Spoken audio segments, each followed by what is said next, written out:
नमस्कार, स्वागत है दोस्तों आप सभी का एक बार फिर से आपके अपने चैनल पटवाल्स फार्मिंग एंड ब्लॉग्स में। और आज है मेरा 90 डेज हार्ड चैलेंज का 25वां दिन। तो 24 दिन पूरे हो चुके हैं और 25 दिन का सफ़र है आज का। तो चलिए, मैं पहुंच चुका हूं सड़क पर और काफ़ी मौसम भी ख़तरनाक हो रखा है क्योंकि कल बारिश हो रही थी तो कल रनिंग नहीं कर पाया, लेकिन आज मौसम ठीक है और बारिश भी आ सकती है कभी भी। तो चलिए फटाफट से वार्म अप करते हैं, स्ट्रेचिंग करते हैं और पहुंचते हैं सौपाल की ओर।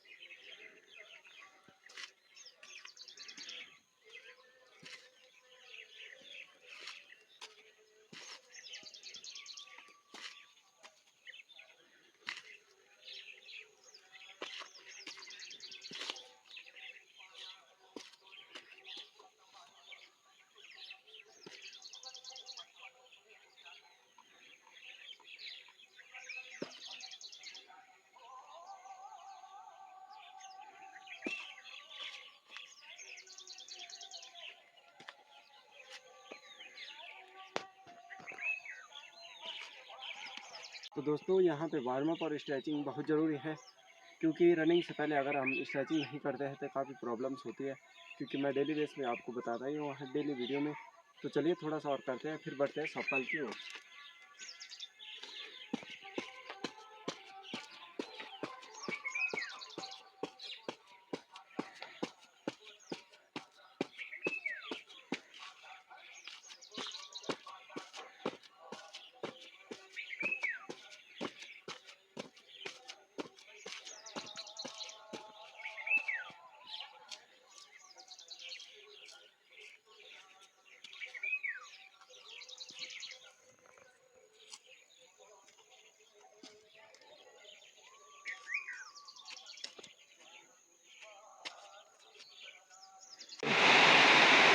दोस्तों, आप देख सकते हैं जैसे हमने रनिंग स्टार्ट की, हमने बोला अपने दोस्त के लिए रुके थे 2-4 मिनट, लेकिन अचानक से बारिश इतनी तेज आ गई कि रनिंग करना पॉसिबल नहीं है। आप देख सकते हैं कि बाहर कितनी तेज़ बारिश हो गई। कुछ ही मिनट देखिए मैंने वीडियो बनाया, 2 मिनट रुके और उसके बाद बारिश हल्की से शुरू हुई और अब इतनी तेज़ हो गई कि हालत ऐसी हो रही है कि रनिंग करना पॉसिबल नहीं है। और ठंडा भी काफ़ी हो चुका है क्योंकि आप देख ही सकते हैं मीटर और टी-शर्ट पहन रखे हैं। तो चलिए यहीं पे फटाफट से आज वर्कआउट करते हैं और फिर आज के दिन का फिर बाकी हम क्या कर सकते हैं। देखिए बारिश आ रही है और लेकिन आपको पता ही है पहाड़ों के मौसम में और बरसात में भागना यहाँ पे काफ़ी मुश्किल होता है। शहरों में आप भाग सकते हैं लेकिन पहाड़ों में भागना काफ़ी मुश्किल होता है क्योंकि यहाँ की नदियाँ काफ़ी तेज आती है। और पता लगा कि रनिंग के चक्कर में लापता हो गए, फिर उसके बाद घर वालों को भी परेशानी। इसीलिए देखिए ऐसा नहीं है, वर्कआउट भी बहुत ज़रूरी है लेकिन लाइफ भी बहुत ज़रूरी है। चलिए करते हैं फटाफट। तो दोस्तों, आप देख ही रहे हैं कि बारिश कितनी तेज़ हो चुकी है, बहुत तेज़। और पहाड़ों का मौसम यही है कि कभी भी कुछ भी हो सकता है। तो बारिश की हालत भी आप देख ही सकते हैं। और पानी आप देख सकते हैं कि नदी सड़क के किनारे कितना भर चुका है इतनी जल्दी में। तो ठीक हुआ कि हम दोस्त के लिए रुके थे, कुछ टाइम के लिए रुके और हमने सोचा कि उसके लिए वेट किया जाए, उसका इंतज़ार किया जाए। लेकिन अगर थोड़ा हम बेवकूफ़ी करते तो बिल्कुल हम ऐसे भीगते हैं जैसे कि चाय में बिस्किट भीगता है, बिना कुछ सोचे समझे। क्योंकि अगर जहाँ पे हम रनिंग करते हैं अगर वहाँ से थोड़ा सा आगे बढ़ते और चलते तो वहाँ पे क्या होता है कि ना तो ऊपर जाने का रास्ता था ना नीचे जाने का। तो वहाँ पे एक ही रास्ता था कि भीगो और बस। तो चलिए यहीं पे करते हैं वर्कआउट फटाफट से, बाकी क्या कर सकते हैं। चलिए दोस्तों, बारिश आ गई है तो आप करते हैं फटाफट से यहीं पे वर्कआउट। और कुछ ऐसे वर्कआउट जो कि आपके पुशअप्स और आपके ट्राइसेप्स शोल्डर इनको कैसे मजबूत करें, वो भी एक चेयर से। और हम आज मानेंगे क्रंचेस को नहीं मार सकते क्योंकि गीला हो रखा है, तो हम यहाँ पे मानेंगे सेटअप्स भी बहुत कुछ एक्सरसाइज ऐसी जो कि आपके लिए हर दिन सीखने की है। तो यहाँ पे हम लोग काफ़ी कुछ करेंगे। तो चलिए करते हैं फटाफट। तो पहले हम करते हैं हाई नी, क्योंकि पहले वार्म अप ज़रूरी है। चाहे आप कोई भी एक्सरसाइज करते हैं तो बॉडी गर्म होना बहुत ज़रूरी है, वार्म अप ज़रूरी है। तो चलिए करते हैं।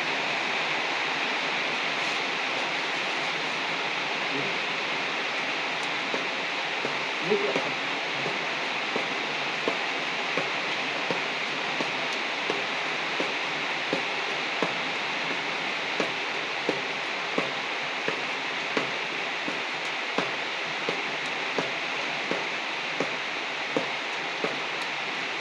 देखिए हाई नी आपको हाथों का ही यूज़ करना है, क्योंकि देखिए थर्सडे आप नहीं कर पाएंगे, क्योंकि अगर आप बिना उसके करेंगे हैंड हाथों को आगे बिना रखे तो आपकी जो प्रॉपर हाइनी है वो नहीं हो पाएगी। अब चलिए करते हैं क्रॉस स्ट्रेच। तो क्रॉस स्ट्रेच आपको पता ही है कि आपको मैक्सिमम जगह रखनी है और 1 2 1 2 1 1 2 1 2।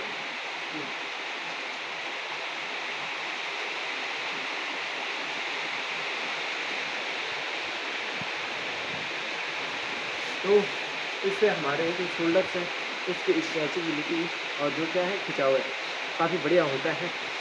क्योंकि देखिए जब हम किसी भी काम को करते हैं तो उसके लिए हमारे शोल्डर काफ़ी मजबूत होने चाहिए। तो इससे हमारी जो शोल्डर्स की ड्यूरेबिलिटी है वो काफ़ी बढ़िया हो जाती है। तो ये हो गया। बीच में रेस्ट लेना है, बीच में भूल गया था, रेस्ट भी लेना बहुत ज़रूरी है। 10 से 15 सेकेंड ज़रूरी है कि आप रेस्ट लें किसी भी वर्कआउट के। देखिए किसी भी एक्सरसाइज के बाद थोड़ा सा रेस्ट बहुत ज़रूरी है, ठीक है। अब चलिए करते हैं जंपिंग वाला। तो यहाँ पे आप जो अपने टो है उस पर भी जंपिंग कर सकते हैं, तो जंपिंग भी कर सकते हैं और जैसे भी आप करना चाहते हैं, लेकिन जंपिंग ज़रूर कीजिए।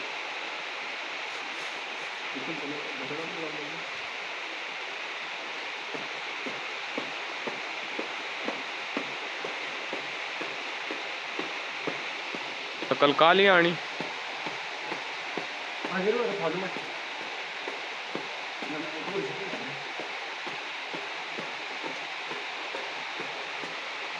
देखिए अगर आप इस टाइप से जंपिंग करते हैं, अपनी टो जंपिंग करते हैं, तो आपके जो लेग्स है आपका स्टेमिना तो इंक्रीज होगा ही होगा, आपके लेग्स भी मजबूत होंगे और जो आपका हार्ट है, हार्ट अटैक की प्रॉब्लम से आप क्या हो सकते हैं, बच सकते हैं। देखिए प्रेजेंट टाइम में हार्ट अटैक होना काफ़ी आम बात है, लेकिन आप उसको कंट्रोल कर सकते हैं। डेली आपकी जो हैबिट्स है, आपके फूड है, देखिए फास्ट फूड आप जितना कम करेंगे। देखिए हमारा हार्ट अटैक का मेन रीज़न क्या होता है कि जो हमारा ब्लड होता है वो अगर क्या हो जाता है, गाढ़ा हो जाता है। तो गाढ़ा होने के कारण क्या होता है, पंपिंग में प्रॉब्लम आती है। तो पंपिंग में प्रॉब्लम आएगी तो वो रुकेगा। जैसे कि एक पाइप में अगर कूड़ा करकट चला जाए तो बंद हो जाता है, तो वैसे ही वहाँ पे भी सेम हो जाता है। लेकिन आजकल जो हार्ट अटैक की प्रॉब्लम है उसका कोई भी क्या नहीं लगाया जा सकता, अनुमान नहीं लगाया जा सकता। तो कभी भी किसी को भी हो सकता है, लेकिन आप अपनी ओर से क्या कीजिए, 100% कोशिश कीजिए कि आप इससे बचे रहें। तो उसके लिए वर्कआउट बहुत ज़रूरी है। अब चलिए करते हैं जंपिंग वाला, सेम वही है, दोनों चीज़ें वहाँ पे बढ़ती है, लेकिन अब आपको क्या करना है, हाई भी में है, लेकिन आपको क्या करना है कि नीचे हाथों से टच करते हुए जाना है। 1 2।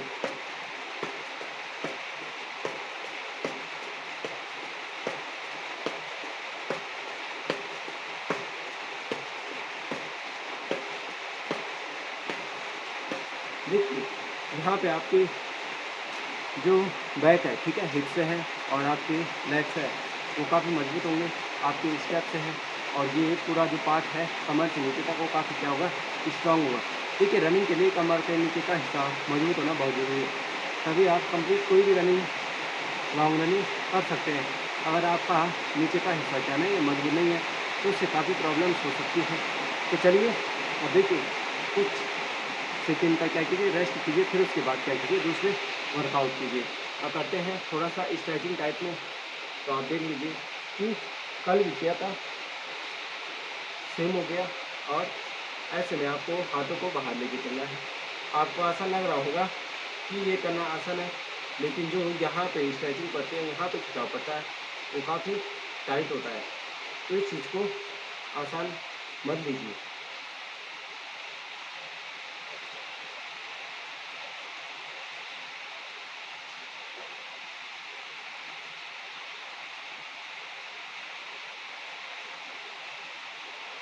और आपको हाथों को अंदर भी लेके चलना है। देखिए पहले तो हमने सीधा किया, लेकिन आप ऐसे में ज़्यादा अच्छा होगा, स्ट्रेचिंग होगी। और फिर सेकंड में कुछ टाइम रेस्ट करना है, रेस्ट लेना है। देखिए रेस्ट इम्पोर्टेंट है। फिर उसके बाद ये 1 2 पीछे की ओर देखिए ये हाथ मेरा ऊपर का ऊपर की ओर प्रेस हो रहा है पीछे की ओर, और नीचे का नीचे की ओर प्रेस हो रहा है।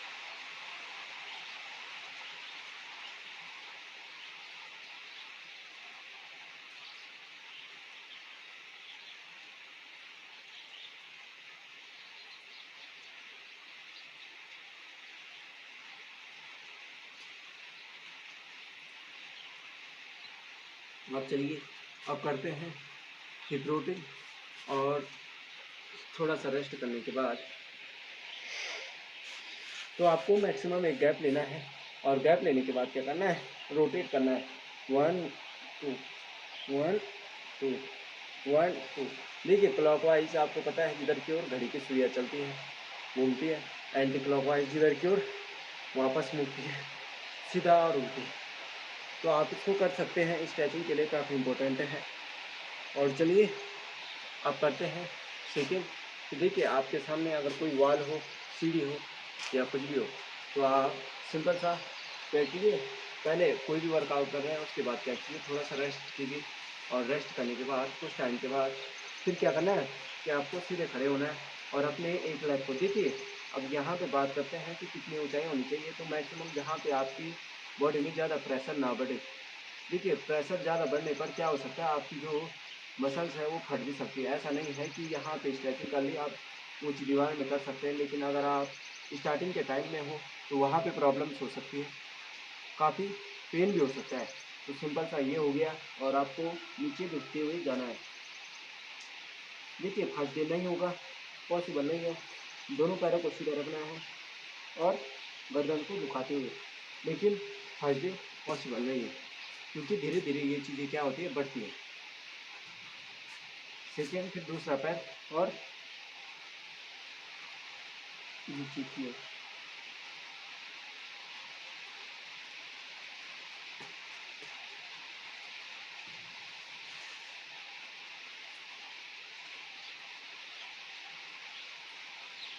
अब देखिए अगर आप ज़्यादा ऊंचाई में करते हैं तो यहाँ पर आपके मसल से जो काफ़ी खिंचावट है, पेन वहाँ पे क्या होता है, कुछ ज़्यादा ही होता है। तो चलिए अब आप करते हैं, यहाँ पे हम करेंगे अब कि कैसे हम अपनी बैक को और शोल्डर्स को मजबूत करें, और उसके बाद पुशअप्स कैसे हम यहाँ पे काउंट कर सकते हैं, बढ़ा सकते हैं, वो चीज़ें भी आप कर सकते हैं। तो चलिए करते हैं कि देखिए आपको सीढ़ी या दीवार या कोई भी दीवार हो, वहाँ पे क्या करना है, आपको सिंपल सा क्या करना है, मैक्सिमम हाथों को क्या करना है, पीछे रखना है, ठीक है, और एक गैप रखना है, ज़्यादा भी नहीं। और क्या करना है, फिर अप डाउन, देखिए डाउन फिर अप, फिर डाउन फिर अप, फिर डाउन फिर अप, फिर डाउन फिर अप, फिर डाउन फिर अप, डाउन फिर अप। तो ऐसे में कर सकते हैं। इससे आपकी जो क्या है,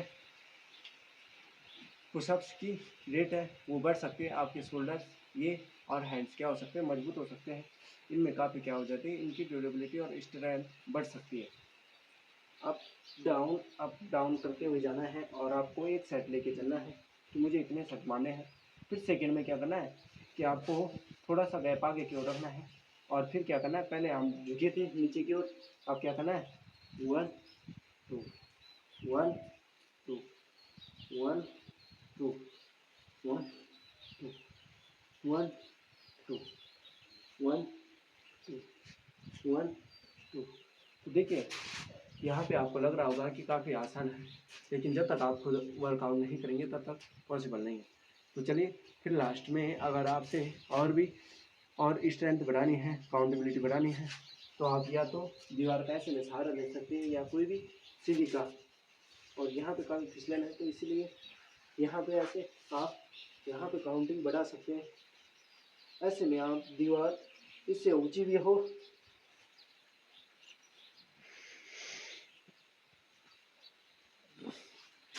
तो इससे भी आप अपने पुशअप्स की काउंटिंग क्या कर सकते हैं, बढ़ा सकते हैं, लेकिन आपको वहाँ पे थोड़ा सा ध्यान देना होगा। 10 मिनट। तो चलिए यहाँ पे देखिए आपने बहुत कुछ सीखा आज की, कैसे हम अपनी स्ट्रेचेबिलिटी और क्या फ्लेक्सिबिलिटी कैसे बढ़ा सकते हैं, पुशअप्स की काउंटिंग कैसे कर सकते हैं, और कैसे आप हर दिन देखिए थोड़ा सा बेहतर होने के लिए आपको हर दिन क्या करनी पड़ेगी, मेहनत करनी पड़ेगी, तभी ये पॉसिबल है। तो चलिए आज के 25वें दिन के सफ़र का अंत करते हैं यहीं पर। और अगर आप चैनल पर नए हैं तो प्लीज़ चैनल को लाइक शेयर एंड सब्सक्राइब करना मत भूलिएगा। जय देवभूमि, जय उत्तराखंड। धन्यवाद दोस्तों।